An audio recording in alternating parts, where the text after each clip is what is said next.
Hello बच्चों, इस concept video में हम जानेंगे साउंड वेव्स की स्पीड कैसे निकाली जाए। Speed of sound waves in a material medium. The sound waves travels in the form of compression and rarefactions. किसी मटेरियल मीडियम में जब भी एक साउंड वेव ट्रेवल करती है तो वो उस मीडियम के पार्टिकल्स पे कंप्रेशन और रेयरफैक्शन बनाते हुए प्रोपगेट करती है। The elastic property that determines the stress under compressional strain is the bulk modulus of the medium। यानी कि जब कंप्रेशन और रेयरफैक्शन बनते हैं मटेरियल मीडियम में तो उस मीडियम की इलास्टिक प्रॉपर्टी टेस्ट में आती है and that is determined by the bulk modulus of the medium. And we know that bulk modulus is equal to the pressure difference divided by the volumetric strain it creates. तो volumetric strain होता है बच्चों change in volume divided by original initial volume.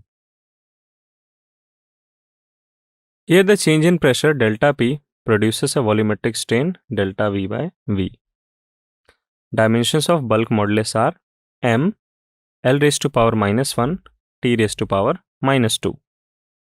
बच्चों यहाँ पर भी हम वैसा ही एनालिसिस करने वाले हैं जैसा कि हमने पिछले कंसेप्ट वीडियो में स्ट्रिंग में प्रोड्यूस एक वेव की वेलोसिटी फाइंड आउट करने के लिए किया था, यानी कि डायमेंशन एनालिसिस ही हम यहाँ पर भी यूज़ करेंगे। तो elastic property is taken care by the bulk modulus. Now जो दूसरी प्रॉपर्टी है वो है इनर्शियल प्रॉपर्टी यानी mass related. So the inertial property relevant for the propagation of wave is the mass density rho. Dimensions of mass density are m की power 1 L raise की power -3। तो dimensional analysis करें अगर तो हमें b upon rho का ratio L square T की power -2 के बराबर मिलता है, जिसका अगर हम स्क्वायर रूट करें तो हमें वेलोसिटी की डायमेंशंस मिल जाएंगी। सो a little bit of juggling gives us this formula v is equal to c, this capital C is a constant multiplied by square root of bulk modulus divided by density mass density of the medium। Solve करने पे बच्चों हमें ये formula मिलता है velocity of sound is equal to square root of ratio of bulk modulus and mass density of the medium. Speed of sound waves in material medium में दूसरा part है कि अभी हमने क्या किया, अभी हमने एक बल्क में चीज़ों को एनालाइज किया, बट अगर हम एक लीनियर मीडियम की बात करें like a solid bar, the lateral expansion of the bar is negligible and we may consider it to be only under longitudinal strain. जो लीनियर आपकी बॉडीज़ हैं उनमें लॉन्गिट्यूडनल स्ट्रेन ज़्यादा सिग्निफिकेंट होगा और उसका एनालिसिस करना ज़्यादा मीनिंगफुल होगा। तो वहाँ पे बल्क मॉडुलस की जगह हम यंग्स मॉडुलस यूज़ करेंगे। So our velocity formula will look like v is equal to square root of Young's modulus capital Y divided by mass density rho. Now calculating the speed of sound waves in air. यहाँ पे बच्चों Newton's का formula, जो हमारे famous scientist हैं Isaac Newton, उन्होंने एक formula propose करा जिसमें बाद में करेक्शन भी हुआ और ये काफ़ी इम्पॉर्टेंट है। ये बच्चों एग्जाम पॉइंट ऑफ व्यू से भी इम्पॉर्टेंट है। कई बार डायरेक्ट क्वेश्चन आ जाता है what is Laplace correction and what was Newton's formula. So Newton assume the propagation of sound wave as an isothermal process. यानी कि आइसोथर्मल मतलब जब साउंड प्रोपगेट करता है तो टेम्परेचर कांस्टेंट रहता है मीडियम का।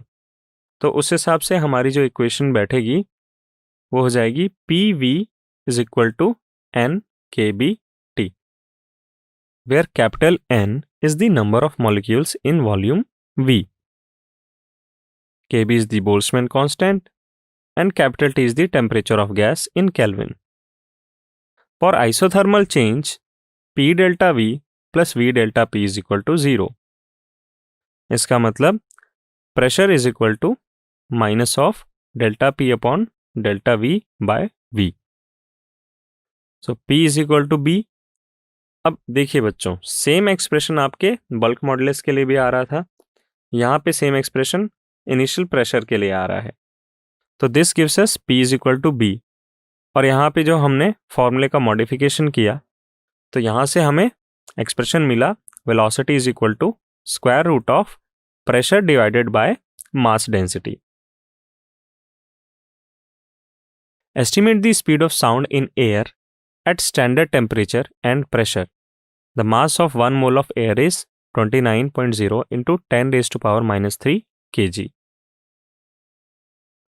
बच्चों 2 मिनट का समय देता हूं आपको, इस प्रश्न को आप पहले खुद हल करने का प्रयास करें। तो चलिए बढ़ते हैं सॉल्यूशन की ओर। 1 mole of any gas occupies 22.4 liters at standard temperature and pressure. So, आपको अगर मास ऑफ एयर दे रखा है तो हम उससे डेंसिटी निकाल सकते हैं because we know the volume. So this gives us density of air is equal to 1.29 kg per meter cubic। अब अगर हम न्यूटन सर का फॉर्मूला यूज करें तो हमें मिलेगा ये expression, velocity is equal to square root of pressure divided by mass density of the medium, and this gives us after calculation velocity is equal to 280 metre per second. अब बच्चों आप लोग 11th में हैं, आपने 9th में sound पढ़ रखा है, 8th में भी साउंड पढ़ रखा है। एक आइडिया तो आपको लग गया होगा कि 330 340 के बीच में एक्चुअल स्पीड होती है एयर में अगर हम स्टैंडर्ड टेम्परेचर प्रेशर की बात करें, और यहाँ पे कैलकुलेट करने पे सिर्फ 280 मीटर पर सेकेंड आ रहा है। This result is about 15% smaller as compared to the experimental value of 331 metre per second. यानी कि जैसा कि मैंने बताया कि कुछ गड़बड़ है न्यूटन सर के कैलकुलेशन में, कुछ चीज़ें रह गई हैं, तो हमें उस फॉर्मूले में करेक्शन की ज़रूरत है। Speed of sound waves in air. अब बात करते हैं लैप्लेस करेक्शन की, जो मैंने टर्म यूज़ करी थी न्यूटन फॉर्मूला कैलकुलेट करते वक्त। अब ये करेक्शन क्या है बच्चों, बहुत इंपॉर्टेंट है, ध्यान से देखेंगे। According to Laplace, the pressure variations in the propagation of sound waves are so fast that there is little time for heat flow to maintain constant temperature. Therefore, the process is adiabatic and not isothermal.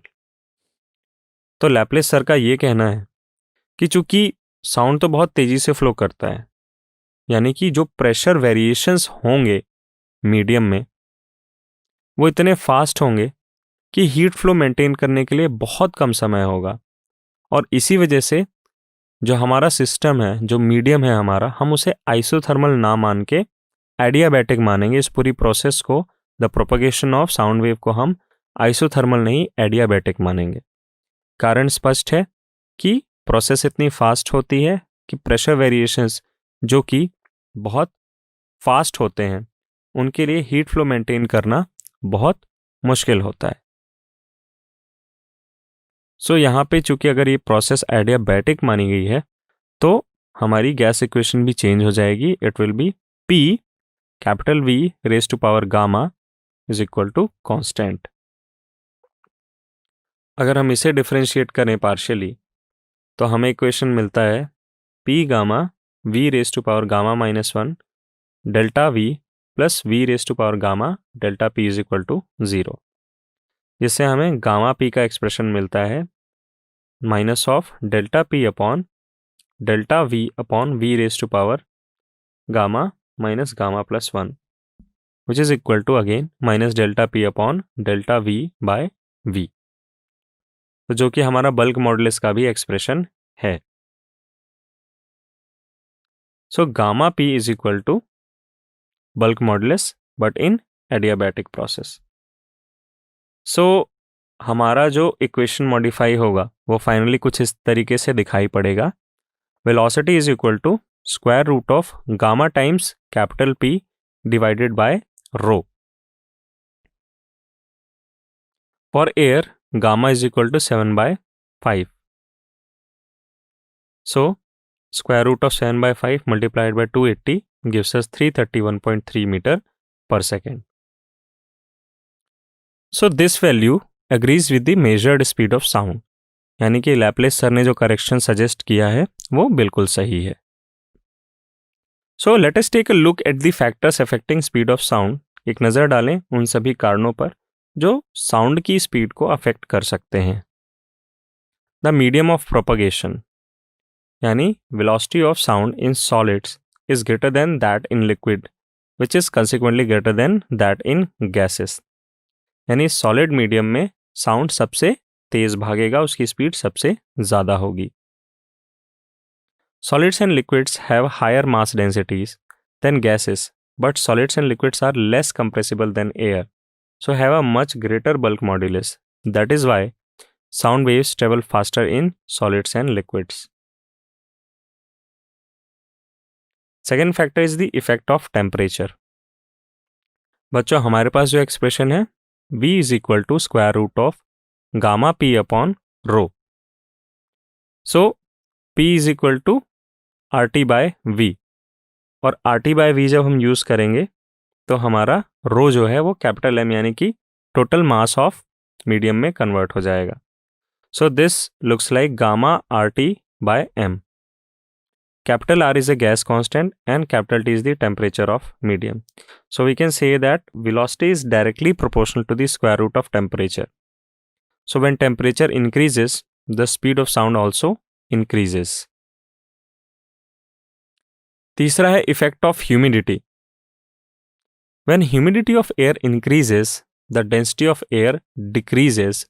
So velocity of humid air is greater than velocity in dry air.